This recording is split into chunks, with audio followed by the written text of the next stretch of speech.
တော့ကျွန်တော်တို့ဒီပေါ့နော်ဂျပန်မှာကျွန်တော်တို့ Twitter သုံးတာများတယ်ဗျာ line နဲ့သုံးကြပါ line အဓိက line သုံးကြ line မှာသူတို့တောက်လျှောက်ပေါ့နော်ဒီ Luffy Nika နှစ်ကောင်ပေါ့တောင်းညင်းပြီးတော့လူတိုင်းလိုဘာပြောရ post အရင်များရဗျာ hit တွေတားများရပေါ့အဲ့ဒါကြည့်မနေနိုင်တဲ့အခါကျတော့မရရအောင်ရှာပြီးတော့ the box ထောက်ဝယ်လာဖြစ်ပါတယ်အဲ့ကျွန်တော် OP011 ဘူးကိုကျွန်တော်ပထမဆုံးပေါ့နော်ဘူးလိုက်ဖောက်တဲ့ဗီဒီယိုတင်တာဖြစ်ပါတယ်တကယ်လို့ CD အစ်စ်ပေါ့နောက်တစ်ခါထပ်ထွက်လာမယ် OP ထွဲကကျွန်တော်ကြိုက်တဲ့ SP ကတ်တွေပေါ့ကျွန်တော်များသောအားဖြင့်ဒီလိုမျိုးလုံးဝလှလှပပဒီလိုလုံးဝနာမီစင်တဲ့ဒီလိုတခြားလုံးဝလက်နောက်ကဟာတခြား SP တွေတူတဲ့ဟာမျိုးစုတယ်လို့မျိုးကိုသဘောကျတဲ့ဘယ်လိုပြောရမလဲခုနဟိုစမ်းကြည့်တော့မဟုတ်ဘူးစမ်းကြည့်နေနေ fever ဆိုလို့ဖြစ်သွားတယ်အဲ့ဒီရှီရိုဒီကေလို့ပုံစံမျိုးတွေတော့အခုလို့ဆိုရင်ဒီ OP ထန်ထွက်ထားတဲ့ SP တဲ့ပုံစံမျိုးပေါ့ SP နှစ်မျိုးပဲရှိတယ်ဗျာသူတို့လိုပုံစံဟိုးရှေ့တော့ထွက်ထားတဲ့ဒီ Hankook တို့ဘာတို့ကတအားလာ Hankook တက်ကပ်ပဲထွက်သွားတယ်ဘယ်လိုလဲပေါက်သွားရပါတော့ Hankook တက်ကအခုချိန်မြန်မာငွေနဲ့ဆိုရင်10သိန်းကျော်ပဲတော့10သိန်းအောင်မစင်းနေအခုတည်း Hankook ကအဲ့ဒီဟာတခြားကတ်တွေအကုန်လုံးကအဲ့လောက်ကြီးမဟုတ်ဘူးပေါ့နော်နောက်တစ်ခုရှိတာလောကလေအဲ့လောက်မစုံလိုက်ဘူးလောကအခုဂျပန်မှာဆိုရင်တော့မှတသိန်းကျော်2သိန်းလောက်နဲ့2သိန်းလောက်နေပေါ့နော်3ခွန်း2သိန်းလောက်နေဝယ်လို့ရနေထားပြီးရှိရောကျွန်တော်များတော့အပြင်ဒီလို OP09 05ပြီးပါရင်7မဟုတ်08 ဟုတ်တယ်09ပြီးဒီလို011ကတ်တွေတအားကြိုက်တယ်ဆိုတော့ကျွန်တော်အကြောင်းကြည့်တဲ့လူတော်များများဆိုပြီးပါတယ်ကျွန်တော်အဲ့ဒီဟာနဲ့ဆိုနောက်ပိုင်းအကုန်ကျွန်တော်အဲ့လိုမျိုးတောက်လျှောက်စုထားတဲ့အဲ့ဒီလိုမျိုးကတ်တွေ SP ကတ်တွေအကုန်လုံးပဲ PSC ပုံရှိဘယ်လိုဆက်တော့ဒီလိုလေးဖောက်ပါမယ်နောက်ပိုင်းပြီးလူတွေကြရင်လည်းဒီဘူးကိုဖောက်တဲ့ခါကျရင်ဒီထဲမှာပါတယ်ဘာလို့ဖောက်ကြရဲဆိုတာဒီပြပြပြပါမယ်ပေါ့နော်ဘယ်လိုဆက်တော့ဒါလေးကိုဖောက်လိုက်ကြအောင်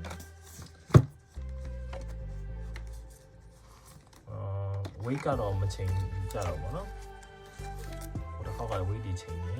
ဒါပေမဲ့တော့ဘာမှမထူးဆိုတာတိလိုက်ရပါတော့သူစားတိလိုက်ချင်းစိုက်ကျွန်တော်ဝိတ်ချိန်တော့ဟုတ်ခက်ကကတော့ဝိတ်ချိန်နေပါတယ်ဆိုတာ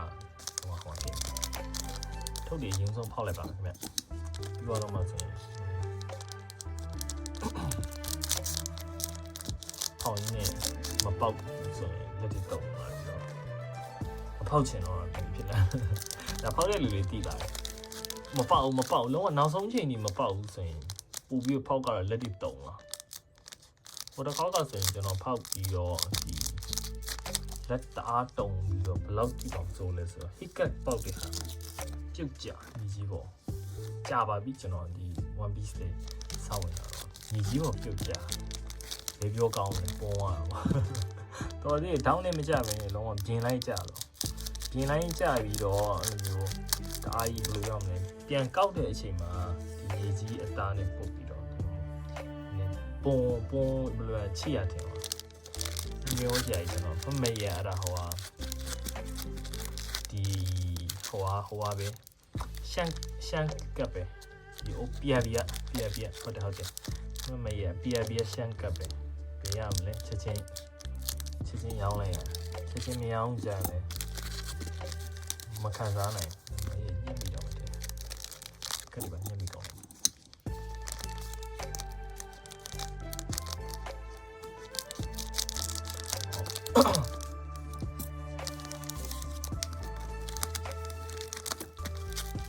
အခုလက်ရှိကတော့ OP011 ပေါ့နော်အခုကျွန်တော်ဖောက်နေတဲ့ OP011 ကဒီ first time ရောင်းတာပေါ့နော်သူတို့ဒီဘက်မှာတော့နှစ်ခါလာတယ်ပထမတစ်ချီလာရောင်းနေပြီးသွားရင်ပထမတစ်ချီကကုန်သွားရင်ဒုတိယတစ်ချီကတိတ်မကြဘူးပေါ့နော်နောက်ထပ်2ပတ်3ပတ်အတွင်းဒုတိယအချီဆိုပြီးနောက်တစ်ခေါက်လာရောင်းတာမျိုးရှိတယ်ပထမတစ်ချီရောင်းပြီးသွားပြီးမှာလူတွေကလူကြိုက်တအားများတဲ့အတွက်ကြောင့်ပထမတစ်ချီကိုအကုန်လုံးကြီးဖောက်ကြတယ်ဖောက်ကြပြီးတော့အခုကဈေးကပြန်ပြီးတော့အတက်ဘက်ကိုလာမယ်အချိန်မှတော့မှ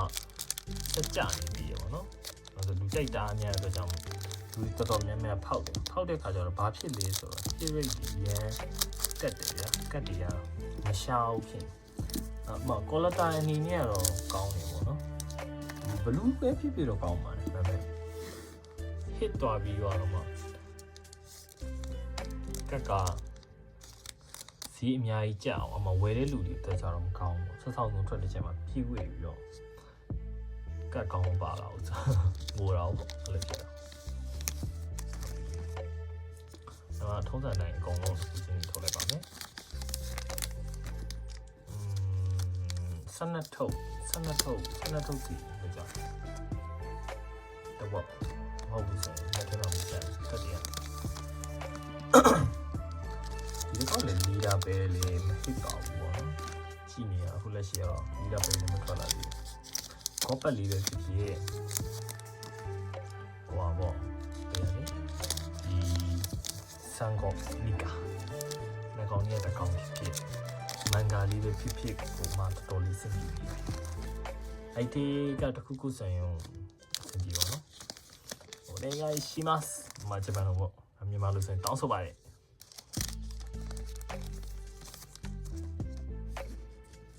တယ်မယ်စားပါမယ်ပထမဆုံးအတော့ပါအိုးအားကြီးရှိပဲရှိတာဟုတ်ရှိရဲ့အကူအော်အကောင်ဟောထောင်းဟာအဲ့လေဟန်ညာပါတော့ဒီကောင်ယွန်းကြည့်ဒီကောင်ကဘာတူအော်ဒီကောင်လာဂျက်ကူဒီဟောခိုဘီရဲ့အဖွဲတိုင်း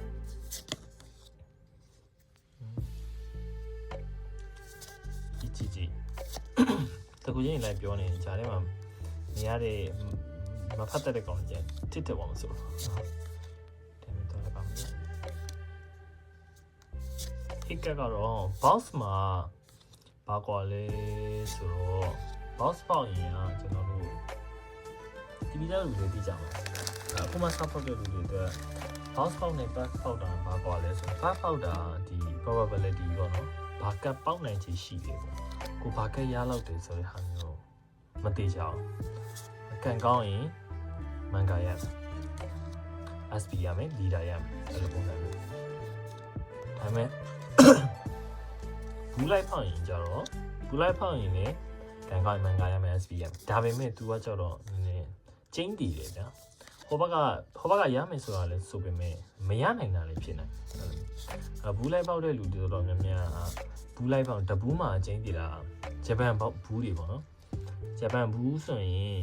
တဘူးဆိုရင်အခုကျွန်တော်ဖောက်တဲ့ဘူးတဘူးမှာရှစ်ကက်ကလုံးဝကျင်းတယ်ဩ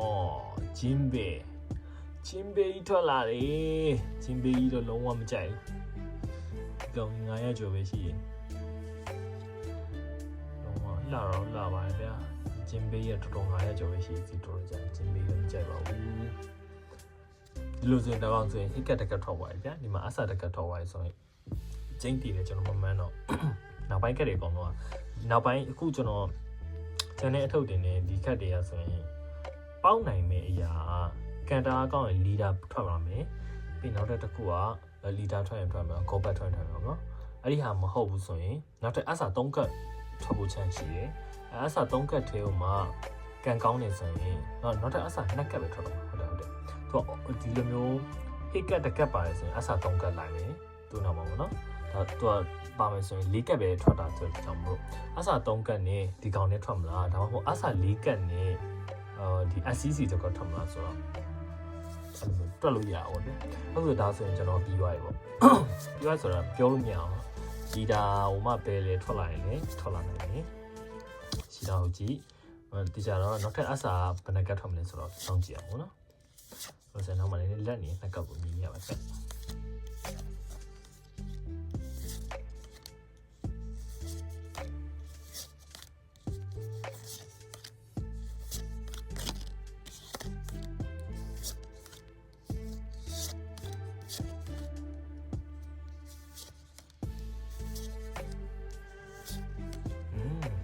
ナミ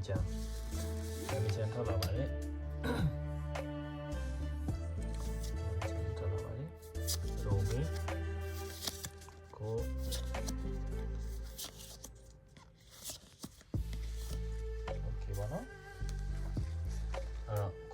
ကျွန်တော်မှန်းလို့ရတဲ့အရာ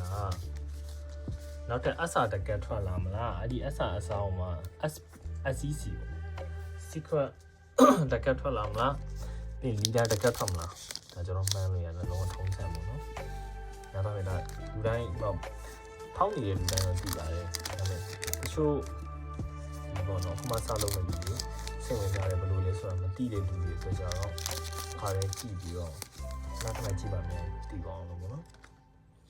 ဒီလိုမျိုးပါတဲ့ကတ်စင်တော့ချင်းကြည့်တာနောက်ပိုင်းပေါက်တော့ဒီကောင်တွေ့ရတယ်ပေါ့သူကဟိကက်နေမှာရောက်သွားတော့အိုးဟုတ်လားဒီကောင်ဆိုရင်ဒီကောင်လုံးဝနောက်ဆုံးမှထုတ်လိုက်တဲ့ကက်ဖြစ်တယ်ဗျာဒါဆိုရင်ဒီကက်ကလုံးဝအဆာနောက်ထပ်တကက်ရှိမယ်ဒီကောင်ဆိုရင်လုံးဝဟိကက်နေရပါလာဒီမှာဟိကက်ကိုခဏဖယ်ထားလိုက်မယ်နော်ဖယ်ထားလိုက်မယ်ဆိုတော့မကြည့်ဘူးပြောတော့မဟုတ်ကြည့်မယ်ဒါပေမဲ့လုံးဝနည်းနည်းပို့ပြီးတော့ရင်ခုန်မှုကောင်းအောင်နောက်ဆုံးကြမကြည့်ကျွန်တော်လည်းမကြည့်နောက်ဆုံးလုံးဝကျင်းကြည့်ဗျာအဆာတက်ပါလဲဒီလီဒါတကက်ထွက်သွားပြီပေါ့နော်အဲ့လိုမျိုးတွက်လို့ရပုံမှန်ဆိုရင်လီဒါကထွက်တာလည်းရှိမထွက်တာလည်းရှိအဲ့ဒါအောင်မှ case slide ဖောက်ကြတော့ဘာကွာလဲဆိုရင်မိကုန်းရှိလာတယ်ဗျာ case slide ကြတော့လို့ကျွန်တော် case slide မှာလည်းပို့ပြီးတော့ဒီ hiccup ကိုတွက်လို့ရတယ်ဗျာ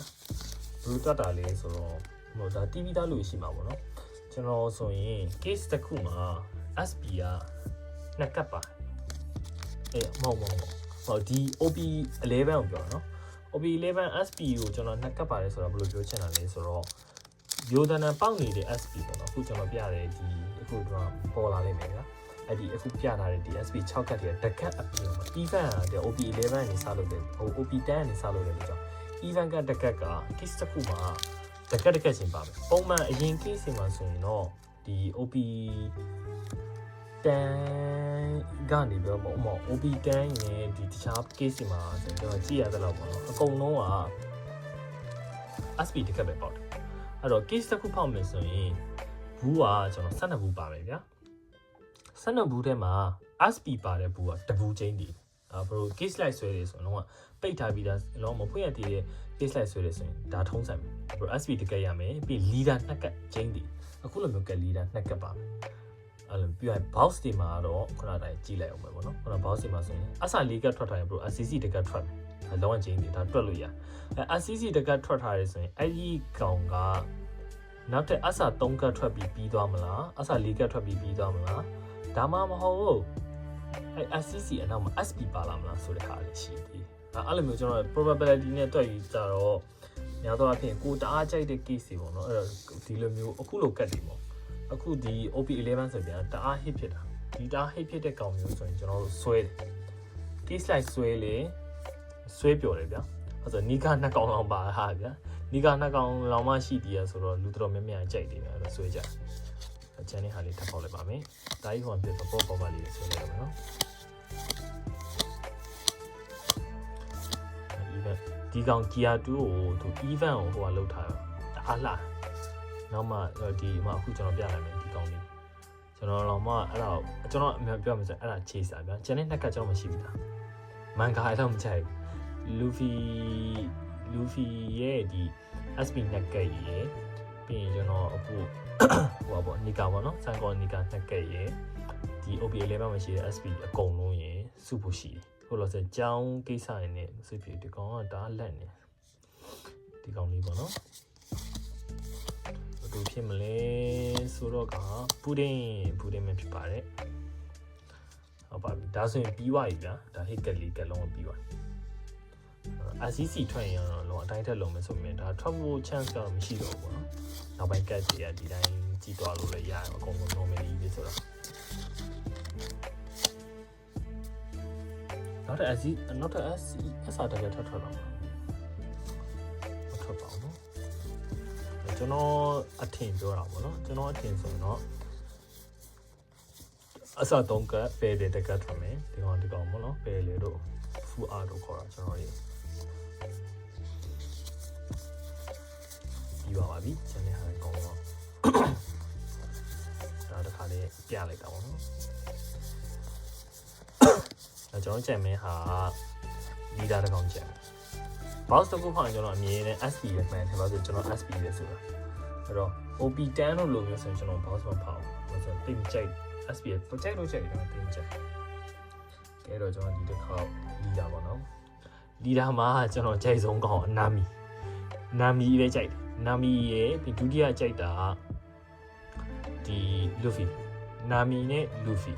ကျန်တဲ့ကောင်တွေကကြိုက်လားဆိုတော့ကြိုက်တယ်ဒါပေမဲ့ဘာလို့မကြိုက်တာလဲဆိုတော့ဈေးတွေရော့သွားနာမီရဲ့ဈေးရော့သွားလဲအဆင်ပြေတယ်အဲ့တော့ကျွန်တော်ပထမဆိုအယောင်ကအနီးနာမီမဟုတ်ဒီကောင်ကခတ်တကူဒီတာအဝါရောင်ဖြစ်တယ်ရှိတာဟုတ်ရှိလေဖြစ်နိုင်တယ်မဟုတ်ခတ်တကူဒီပဲဖြစ်ပါတယ်ခတ်တကူဒီစားဆက်တော့ဒါဈေးကြီး2000မကောက်3000လောက်ထွက်လာတယ်ခုလောဆယ်ခတ်တကူဒီလည်းဈေးကြပါတော့ဘယ်ဖြစ်ဖြစ်ဒီကောင်လုံးကဟစ်ကအစား3ကတ်ထွက်မယ်ကျင်းမဲ့တဲ့ကောင်ထွက်မယ်ဒီတော့ပေါ့ bonus နဲ့ခတ်တကူဒီလီလာကထွက်လာပါတော့ဗီဒီယိုလေးကိုအဆုံးထိကြည့်ပေးအတွက်ကျေးဇူးများကြီးတင်ပါတယ်နေကြည့်ရတာကြိုက်တဲ့အဆင်ပြေတဲ့ဆိုင်နဲ့ like and subscribe လေးလုပ်ပေးနောက်ပိုင်းတခြားဗီဒီယိုတွေထပ်ပြီးတော့ကြည့်လို့ရမှာဖြစ်တဲ့အတွက်ကြောင့်မလို့နောက်ပိုင်းဗီဒီယိုတွေမှာပြန်ဆုံပါမယ် bye bye